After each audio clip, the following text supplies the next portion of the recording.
Live from All Deaf Afro.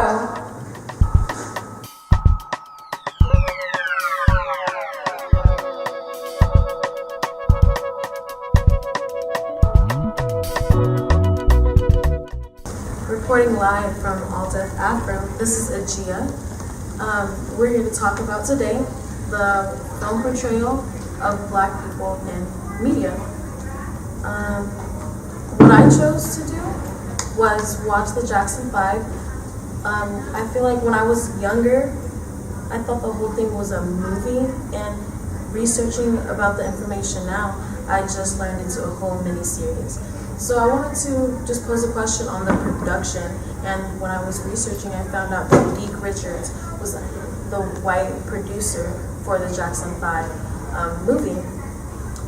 I think there's a lot of interest from white people to display or portray or have the ability, the capability to film Black sensitive experiences in the media. For example,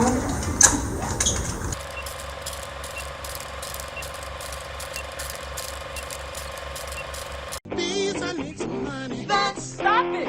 What I want, stop it! That's trying to get this. What I want. That's it, Tito. You got it. Give me that. Jackie, you finished cleaning? A few days a week, honey. Now that don't hurt nobody. Katie. Hey. Hi, kids. Hey, Emma, Leroy. That barbecue sure smells nice. Wonder what Reba got planned for us, huh? Finish the rest of these.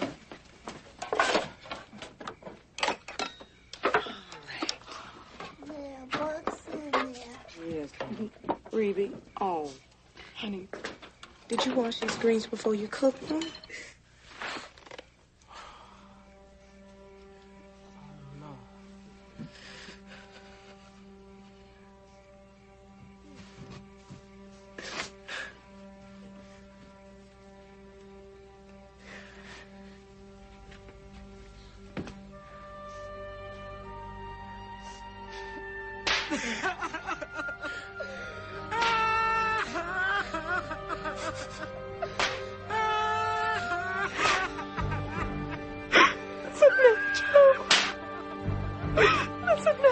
also in this mini-series of Jackson 5, there's a lot of intimate experiences that really focus on the art of forgiveness and the Black tight-knit family dynamic. And sometimes I feel like it goes back to what we always learn in class about the systematic positives and negatives of slavery on the family in the United States, including E. Franklin. Yes, so there was a lot of experiences and treatments that happened throughout that family in the movie. Not only was Michael Jackson the king of pop culture, his presence set the tone for Black music in so many ways that subliminally aren't even noticed today. His influence spread worldwide, from performances, from live concerts, to the influence of radio to this day. His presence also brought a lot of light on topics that Black people were kind of scared in their culture to talk about, such as vitiligo, colorism, the light skin versus dark skin debate, his views on sexuality, the torture of calling him a pedophile. There were just a lot of things that Michael Jackson endured during his lifetime, and he set the pathway for so many performers that were Black or that were minorities to perform on nationally music televised media. Michael Jackson's legacy and power on Black music was tremendously endless. It just proved his presence, that proved how detrimental Black music is to the United States of America. Without Black music, there probably wouldn't be African cultural continuity. The Africanisms in Black music provide more than spirituality and power. It's a sense of identity.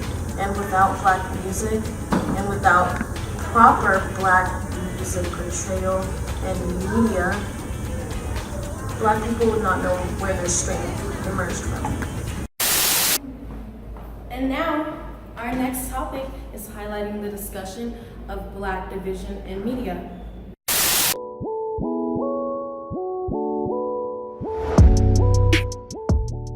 How do we distinguish which movies are positive and should receive full support by the Black community, and which ones should receive a cold shoulder and less box office accolades in order to cease production of that specific type of movie?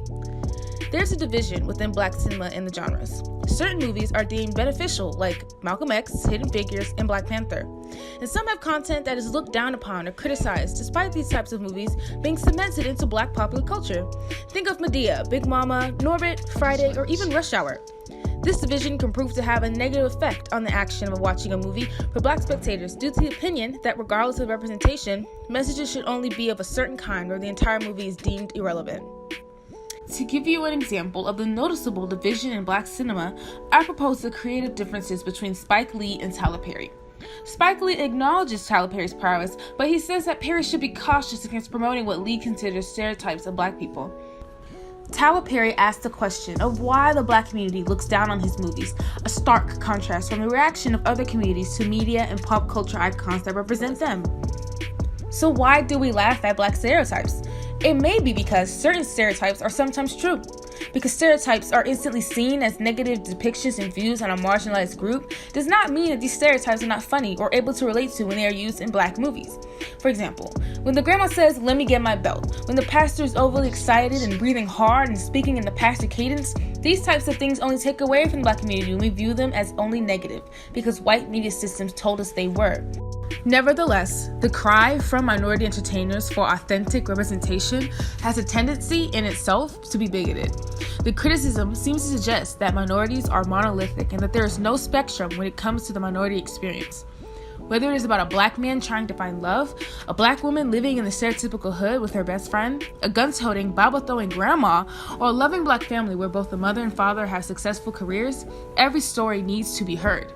There should be no division between works of art, especially film, because of its place being so strong in the threads of the Black community. There are Black people that can distinctly relate to Medea's family, just as there are Black people and otherwise that can distinctly relate to the Cosby family. There's room for all portrayals, and then some. And now, reporting live from All Def Afro, here's Denise on Black women in media. So, what movie has stuck up to you the most recently? A movie that stuck out to me recently is called Hidden Figures. And what is it about? Give me a general idea on what the movie is about. Oh, so it's about 3 African American women who are working in NASA during the 1960s. So they're, there's gender inequality, segregation that they have to try to overcome to, work in this male-dominated industry. And how did these 3 women overcome the obstacles in the movie? Through persistence and just doing their job and doing their best. They were, they were not only able to, overcome these obstacles and be on the same level as these men, they were able to, work on these projects and, accomplish great things.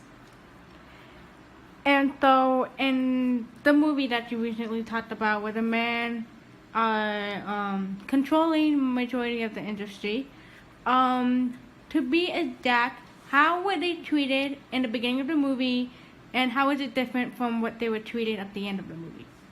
So, being a woman and colored, they were obviously seen as less than men and they were treated bad.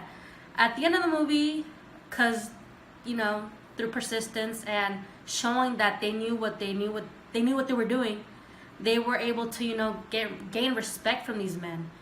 Women, especially during the 1960s and colored, were seen as less than men. So for them to be able to thrive in the male industry, I guess gained them respect. And from the movie, how do you feel that in modern society right now view this movie as? So I guess this movie is inspirational, especially how it's, based off true stories in the 1960s. Because nowadays in Black cinema, we see women who are, they're never really the main character, and they're either portrayed as, stay-at-home moms or, crazy, I guess, in ways, and in this movie they're portrayed as, the exact opposite. These women are smart and, they overcome obstacles to, thrive in this white male industry. And how do these women inspire other African American females in the African American community? How do they inspire them? Like right now, how did it change from back in the 1960s to 2008? I mean, they were colored women who were able to accomplish a lot of things in NASA. So I think that in a way opened doors to more colored women in this male industry. Male-dominated industry, and I guess it shows that no matter you're a woman, you're colored, you can do anything you want, especially nowadays compared to then. All right, well, thank you for this interview. I hope you have a great day. Thank you. You too. And now our on-site reporters, Darren, Sarah, and Ebony, talking to locals in our community about big black moments in media. Excuse me, how are you? Hi, I'm doing a project to see what's your favorite black film.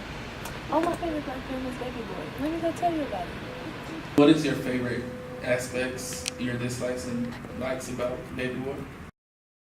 So Baby Boy is a movie that I grew up on, and I used to think that it was like the perfect love story. So I liked when I was little that it seemed like, you go through some stuff and you stick it out because that's what love is.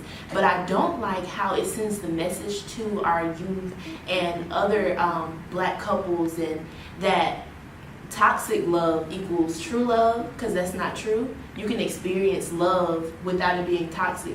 And I think when we send out that message, we kind of condone domestic violence and so many other things where we put our partners down. And I don't think that's a positive message for black people. What scene is evidence of this? Oh, it's great that you asked, because it's the famous I Hate You, Jody scene. Roll the clip.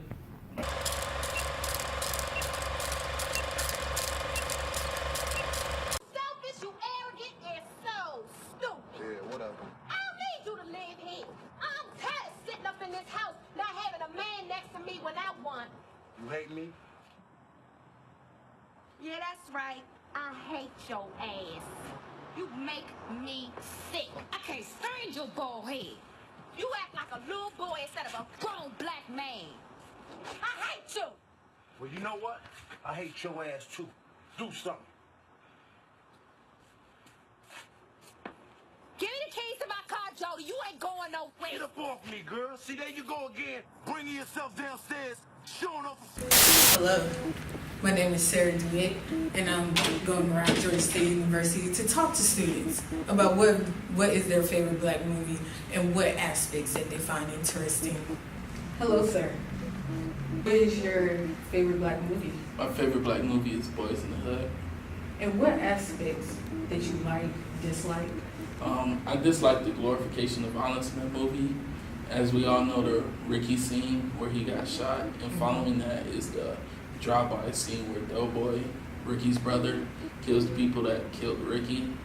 And I just think those events are real in black neighborhoods, and that they suffer from PTSD, which is an untalked about subject in those communities, and that they shouldn't be exploited for our entertainment.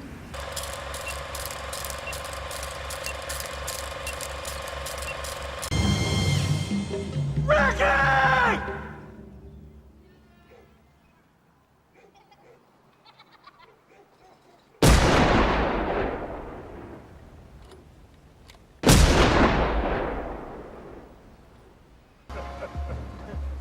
Man, check that motherfucker out.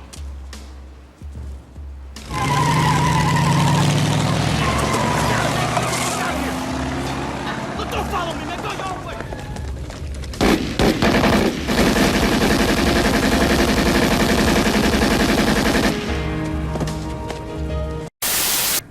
Hi, I'm Ebony Johnson, and I'm with Georgia State, and I'm going around interviewing people about their favorite black movies and why. Oh, let's ask this one right here. Excuse me. Rose, get the keys. Ma'am, are you okay? No. I just have a few questions for you. Is that okay? Yeah. So what's your favorite black movie and why? Get Out. It's because, you know, the contextualization of black bodies in the movie. So, for example, one scene at the dinner party with Rose and Chris and the older white couple, the old lady, she was looking up and down at Chris very, like, sexually, and asked Rose, like, how is it, giving off that black men have, like, really good, like, sexual prowess about them, which I found kind of awkward. And then the next scene with Rose looking for new basketball players for them to have their bodies taken over. So why did you like that?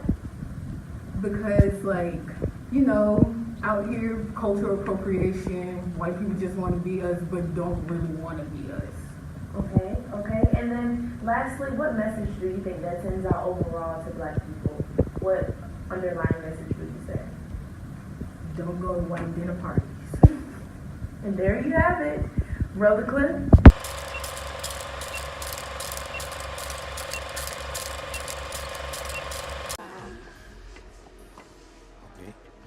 Oh, not bad. Hey, Nielsen. So, is it true? Is it better? Wow.